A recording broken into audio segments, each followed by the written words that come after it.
What's up, YouTube? It's your boy Asher bringing you guys another deck profile. It's my buddy Aaron, and he got second place at the case tournament here in Knoxville. And tell the viewers what you played. All right, we played Live Twins, Live Twin, Evil Twin.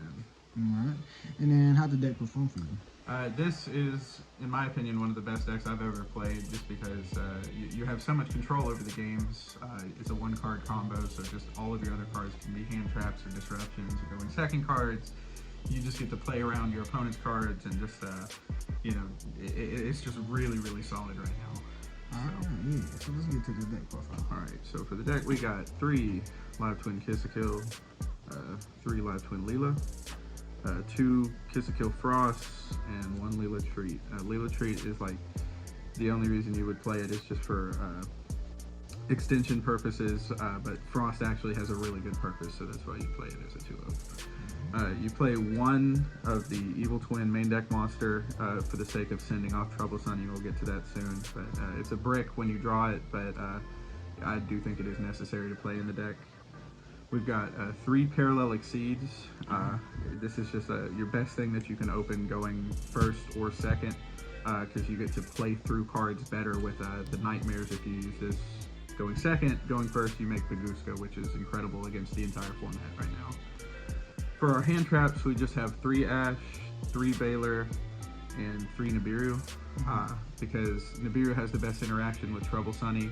I wanted a card that I could draw and immediately use off of Kiss-a-Kill during my opponent's turn, and then Ash is just the best standalone hand trap against the format right now. And you're not worried about a new crossouts, right? So I should probably be playing Crossout in this, and I am going to test it going forward, but I think this deck is probably the best spot to play Crossout rather than any of the other decks of the format, just because you can play all these hand traps, and you do kind of get shut down by a few of the hand traps, like Nibiru, for example. But for spells, we've got 3 Secret Password. This searches any Live Twin or Evil Twin spell or trap, which basically comes down to your Sunny Snitch. This is Fire Formation tanky, but every time your opponent summons, you do burn damage and you gain life. The burn damage is not incredibly relevant, but it is really annoying in a lot of games, especially for decks that have to go wide to get control of the game back. You can feasibly get up to like 10,000 life points, and then your opponent can't OTK you through the board, so that's really good. This searches your tanky, which is one of the reasons that makes the deck extremely consistent. You play 1 Live Twin Home as a search off of Secret Password to be able to play through cards if you get gammed, or sometimes you have to search this if you get impermed and you've already used your Sunny Snitch or something like that. We play 3 Triple Tactics Talent. This is almost all the time being used to look at your opponent's hand. A lot of the time what'll happen is your starter will get ashed, you'll talents to look at your opponent's hand, and you'll just combo the rest of the way, having perfect knowledge of your opponent's hand for their turn.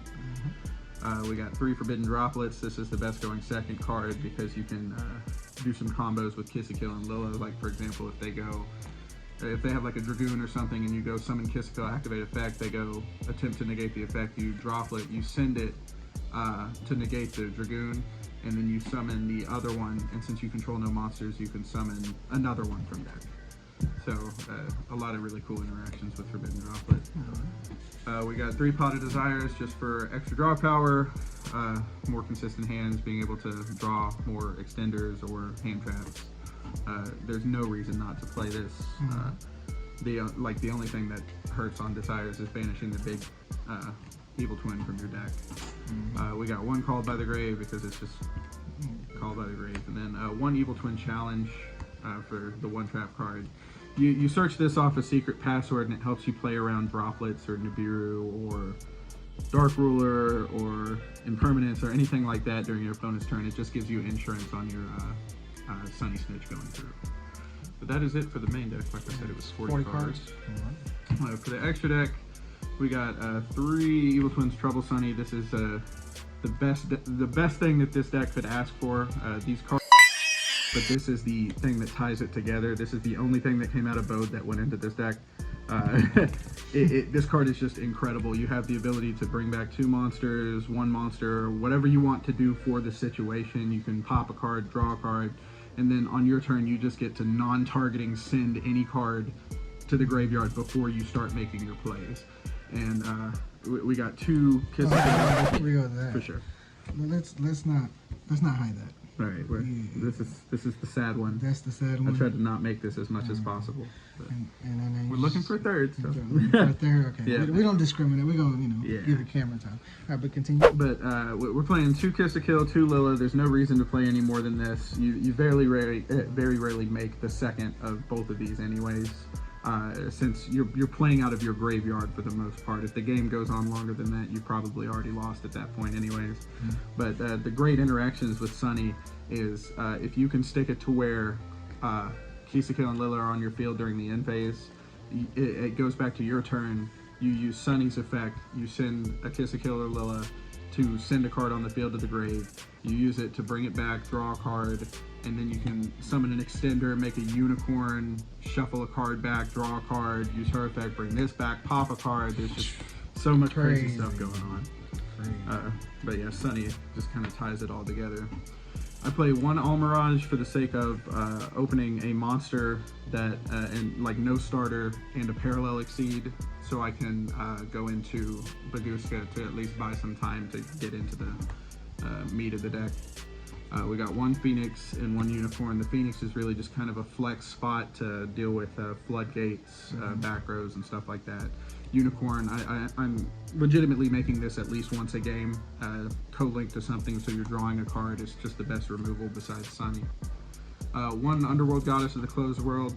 This is really good against like decks like Sky Striker, Dragoon decks, or things like Ad Ignister if it's Rogue. You have plenty of big link monsters that you can just be like, you've got one of these, you could use one of your opponent's monsters, one of your monsters, and then just something else to make this and not have to respond or deal with cards that can't be affected by card effects.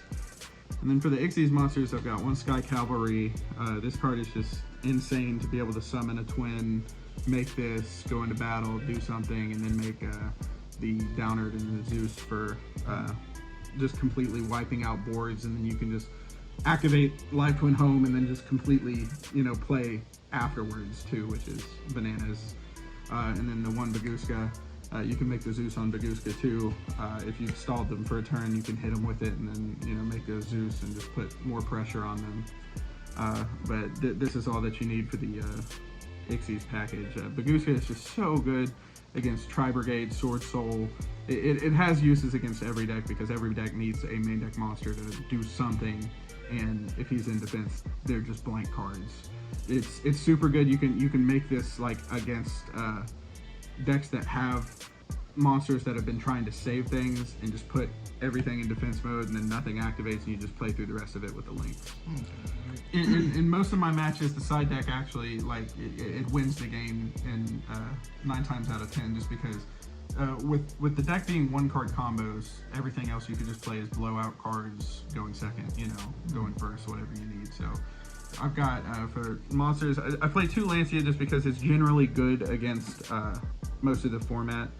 This is the only card that I don't play 3 of, besides the Feather Duster that I obviously can't play 3 of, but this is good against, Virtual World. You could play it, it just has its uses against every deck right now. So if I want to have a hand trap, I'd rather it be Lancia than something like Droll.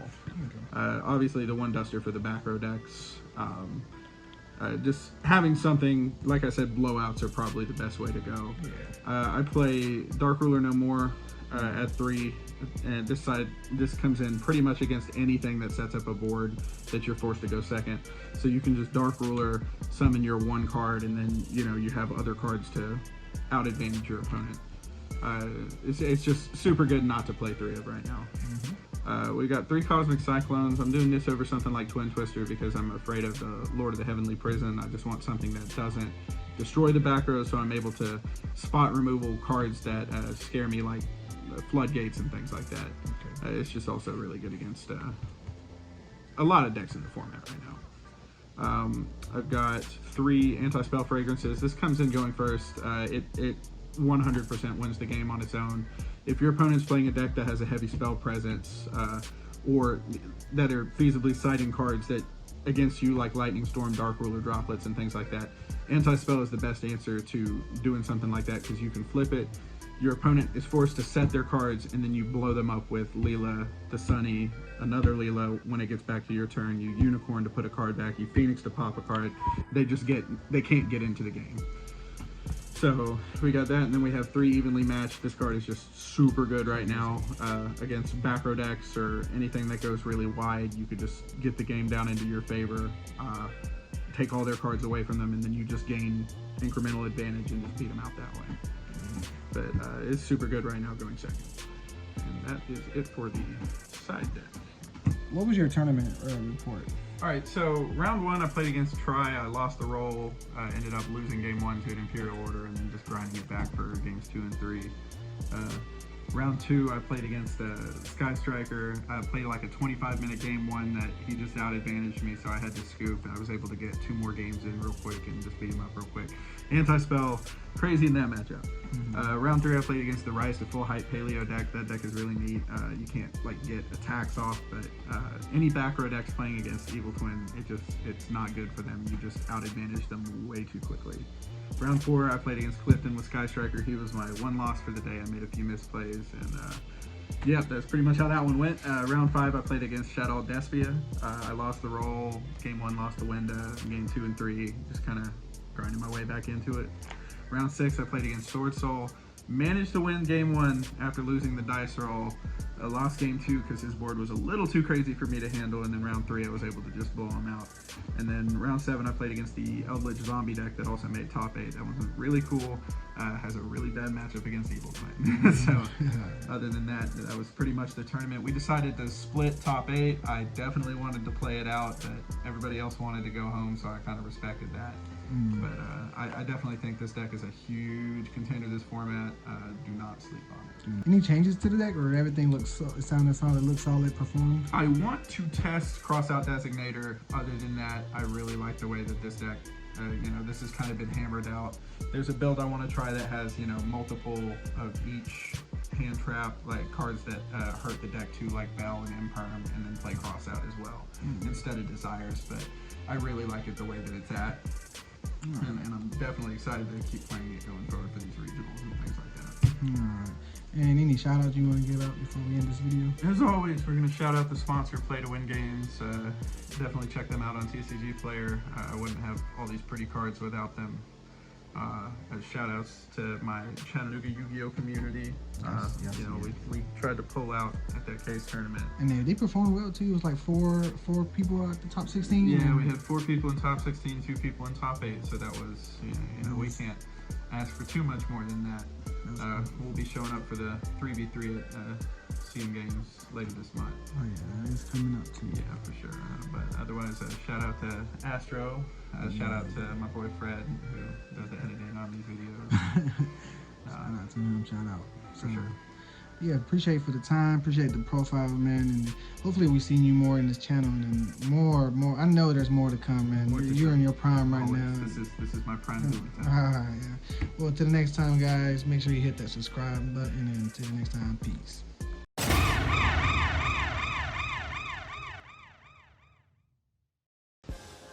Oh wait, we ain't done. We forgot to show y'all the combos. Alright, just for anybody who's never seen the Evil Twin deck perform before, this is basically your just simple, basic 1-card combo that you're going to try to pull off every single game. You want to open Lila. Like, Lila is the best just because Frost has the best effect in Grave, and you can only summon the Kisakilla monster off of this. But this is basically how a turn will, show up. You summon Lila, you use her effect. You're wanting to bring out Frost, okay? Let's say they ask you. Sure, that's cool. You can talents them, take a look at their hand, get rid of whatever other card you're doing. You could use your Sunny Snitch to search your extender, special your extender since you control it, and then you link into Kisakilla. You want to go for Kisakilla on turn 1s because you're only realistically going to trigger one of these. So you use Kisakilla's effect to bring a Leela from your graveyard back. You link these two to make Leela. You use Leela to bring back the Kiss a Kill. You draw a card. The advantage is unreal. And then you link into your Sunny and you're set up for your next turn. During your opponent's turn, you're going to be able to tribute this to summon these 2 back. You can do a Chain Link 1 draw, Chain Link 2 pop, however you want to sequence it. But a lot of this on top of the hand traps can get your opponent to pass their turn pretty quickly, get it back to you, and then with all the draws that you get, you're in control of the game. So you've got this, your opponent activates a Pot of Prosperity, you get to draw an extra card. All these cards are just really crazy, but you don't need all this stuff to happen. Your regular combo is just Leela, effect, summon, link, link, link, link, and draw, and then you're good. Like, you're good for the turn. So this deck is really, really simple, really... And you're going to have a handful of hand trap as well, right? Yeah, basically you're going to be ending on cards like Nibiru, Valor, Ash Blossom, things like that. You can draw these during your opponent's turn, and they're just really good. But my favorite interaction is you have your Sunny. Your opponent goes into they summon a whole bunch of times. They're burning off of the Sunny Snitch. You're sitting there and you're just like, okay, yeah, make your plays, you're cool. And then whenever you decide you want to Nibiru them, you tribute your Trouble Sunny. You activate Nibiru as Chain Link 2. The board wipes, Nibiru summons, they get a token, and then you resolve your Trouble Sunny. You summon back Kiss a Kill and Leela. You draw a card and you pop the token. Or you could just bring back Kiss a Kill, forgo the draw, and then wait for them to do anything else, bring back the Leela, and then pop whatever card that they do. You can always play just to kind of predict what your opponent's going to do, but this deck has so many responses that it's hard to get out of this vortex of advantage. But yeah, that's pretty just kind of the simple, neat interactions that you can do with the deck. But I definitely recommend giving it a shot. If you haven't this format, check it out because it's super underrated. I mean, Burst is the one that gave us that one card, right? Yes, Burst of Destiny gives us Trouble Sunny. Made that deck such like. Yeah, this is only an ultra rare. It's actually a pretty decently. I don't want to say it's a budget deck to play because you got to play stuff like Droplets, but that the Trouble Sunnies are like $10 right now, so pick them up while you can. This card is really, really good. Yeah, that should be it for the combos. Appreciate the combos, bro.